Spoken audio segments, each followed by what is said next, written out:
Hello friends. आगे बात करते हैं सेकंड ऑर्डर की।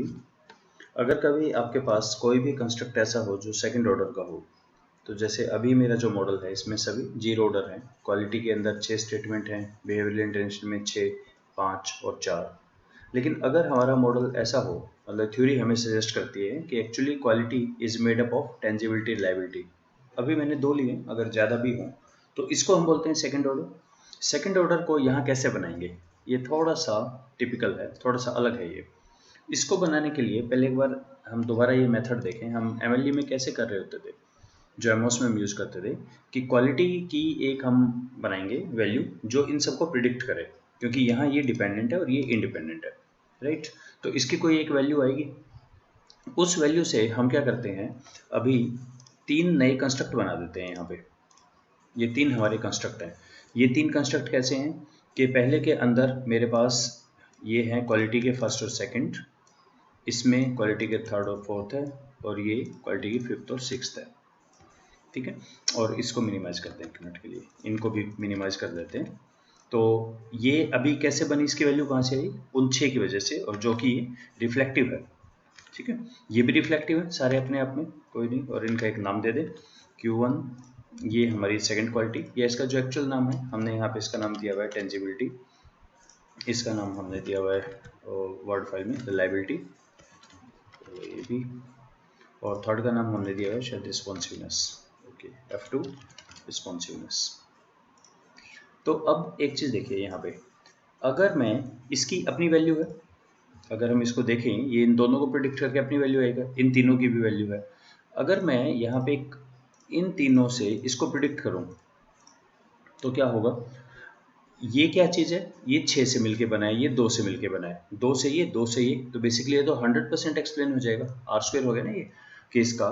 ये जो बनी है स्टेटमेंट, ये बनी है इन 6 से क्वालिटी में, ये किससे है, इसमें 2 हैं, 2 इसमें हैं और 2 इसमें है, 6 ही है, और जब आप प्रिडिक्ट करेंगे तो मिला के 100% हो जाएगा, कोई प्रॉब्लम नहीं। आप इसको रन कर दें, फिनिश, यहाँ पर आ गया 1 आर स्क्वायर, कोई प्रॉब्लम नहीं। अब क्या होगा, जैसे ही हम ये रन करते हैं, बेसिकली पीएलएस जितने भी हमारे यहाँ सर्कल्स हैं, कंस्ट्रक्ट हैं, उन सब की वैल्यू बिना आपके कहे कैलकुलेट करके आपको दे देता है लेटेंट वेरिएबल स्कोर में। ये सारी वैल्यू है स्टैंडर्डाइज। अब हमें क्या करना है, यहाँ से इन सब वैल्यूज़ को हम कॉपी करते हैं, और इसको अगर मैं एक्सेल में एक बार पेस्ट कर लेता हूँ, और ये जो फर्स्ट है ये है बिहेवियरल इंटेंशन, यानी ये जो था ना, हमें जो चाहिए था यहाँ पे, अब ये सीधा ही ये बिहेवियरल इंटेंशन आ गया, ये वैल्यू कैलकुलेट हो गए। अब हम क्या करें, इसको कॉपी करके और उसमें डालना है हमें। पहले मैं अपनी उसमें डाल देता हूँ एक्सेल फाइल में, सीधा आप CSV खोल के भी डाल सकते हैं, और डेमो फाइल थी जिसके ऊपर मैं काम कर रहा था, और इसके अंदर लास्ट में लेट्स से यहाँ मैंने एक वेरिएबल पेस्ट कर दिया, और इसका नाम क्या है, इसका नाम हो गया BI, ये है वो बिहेवियरल इंटेंशन, ठीक। सेव कर दें इसे, एक बार आप दोबारा देख लें स्टेप। मैंने ये कहा है कि आप इसको रन कर दें, इससे कोई मतलब नहीं है, इनकी भी वैल्यू कैलकुलेट हो जाएगी, इसकी भी, ये आपका सीधा 1 आ जाएगा, कोई प्रॉब्लम नहीं, इससे होने दे कैलकुलेट। पर इसकी एक वैल्यू कैलकुलेट करके ये यहाँ पे लेटेंट वेरिएबल स्कोर में दे देता है। ये है वैल्यू जो हमें चाहिए थी बिहेवियरल इंटेंशन की सेकंड ऑर्डर, ठीक है।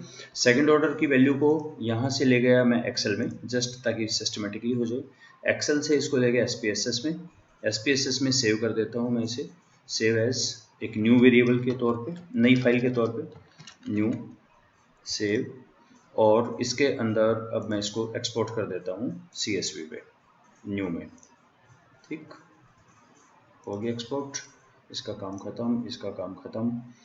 अब आ जाइए अपने इस फाइल में, और इनको भी बंद कर दें। यहाँ पे अभी मेरे पास डेमो न्यू, ये कहाँ से आ गया, रिमूव रिसोर्स, ओके, डेमो है फाइल।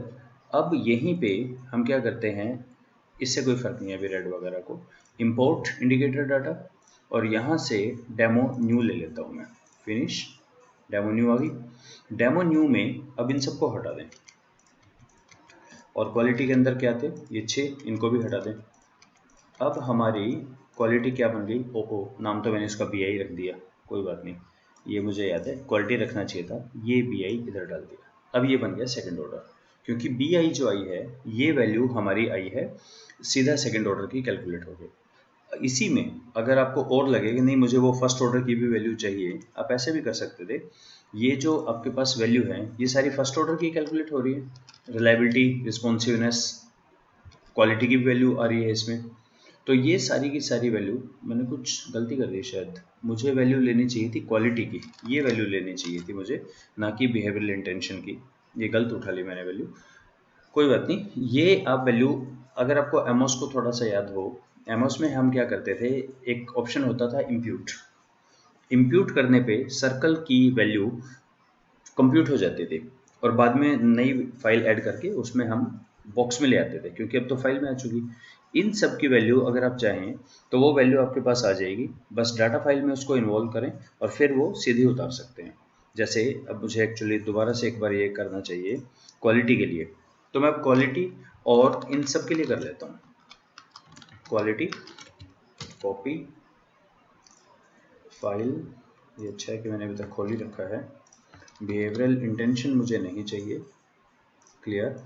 और मुझे यहाँ पे 3-4 चीज़ें मैंने कॉपी कर दी।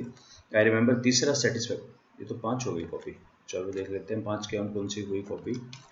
Quality, reliability, responsiveness, satisfaction. Satisfaction मुझे नहीं चाहिए थी यहाँ पे, क्लियर। और इनका जो नाम है तो उसका नाम को सीधा कैसे करते हैं, पे स्पेशल ट्रांसपोज और कट, इन चारों को मैं ले चलता हूँ यहाँ पे, ये चारों पे। ओके, ये क्या बीच में स्पेस आ गया ना, इसको ये कर रहा है कि स्पेस नहीं आना चाहिए, स्पेस अलाउ नहीं करता। कॉपी, और यहाँ पे अब ये क्वालिटी को नहीं करने देगा कॉपी, 3 को कॉपी और ये पेस्ट, ठीक। डाटा न्यू, सेव, दोबारा एक्सपोर्ट करें CSV में, डाटा न्यू, सेव, रीराइट, ठीक, मिनिमाइज, इस डाटा न्यू को फिर से हटाएं और फाइल को दोबारा से इंपोर्ट डाटा इंडिकेटर, मेरी डाटा फाइल है डेमो न्यू, फिनिश। इसके अंदर अब मुझे क्या क्या देखें, क्या क्या आ गया। अगर आपको लगे तो इसको ऐसे भी कर सकते हैं, ये लो, अब ये बन गया क्वालिटी जो इनसे मिलके बना है, ठीक है। ऐसे भी कर सकते हैं, ये हो गया हमारा, ये फर्स्ट ऑर्डर की जो जीरो ऑर्डर की थी और ये सेकंड ऑर्डर है। इसको रन करके देखें, ये रन होगा PLS, और आप ये चेक करें, एक इसके अंदर थोड़ा सा -0.5, ये बहुत अच्छा नहीं आ रहा, 2 ठीक आ रहे हैं, राइट। तो इसका मतलब ये यहाँ पर इसकी AVE में ये प्रॉब्लम देगा, ये बहुत अच्छे से इसको एक्सप्लेन नहीं कर पा रहा है। और अगर ये लगे कि इनको हटा के अब सीधा इसको डालना चाहें तो यहाँ पे कहीं क्वालिटी भी आई होगी, सिंपल क्वालिटी, 2 कैसे आ गई, क्वालिटी और क्वालिटी, इसका नाम क्वालिटी लिखा हुआ है मैंने, यही है क्वालिटी। अच्छा, ये क्वालिफिकेशन, ये क्वांटिटी डाल के इसको भी रन कर सकते हैं हम सीधा, फिनिश, ये सादा रन हो गया, ये तो 100% ही हो जाएगा, ये आपके रन हो गया। तो ये सेकंड ऑर्डर को हम या तो मतलब इसका जो की है रिपोर्ट के अंदर लेटेंट वेरिएबल में ये सारे कैलकुलेट कर देता है, इसको आप अपने आप उठा सकते हैं। तो इसमें एक और चीज़ है, मैं वो भी एक बार आपको करके दिखा देता हूँ। एक क्वेरी इसमें ये भी आती है, एक चीज़ ये भी आती है कि ये जैसे मैंने जो रन किया था, यहाँ पे मैंने इनको फॉर्मेटिव बना के रिफ्लेक्टिव बना के रन किया था, और अगर मैं फॉर्मेटिव बना के रन करूँ, देखिए मेरा कहना ये था कि क्वांटिटी हमारा बना है 6 स्टेटमेंट से, ठीक है, ये रिफ्लेक्टिव है, इसको बंद कर दिया।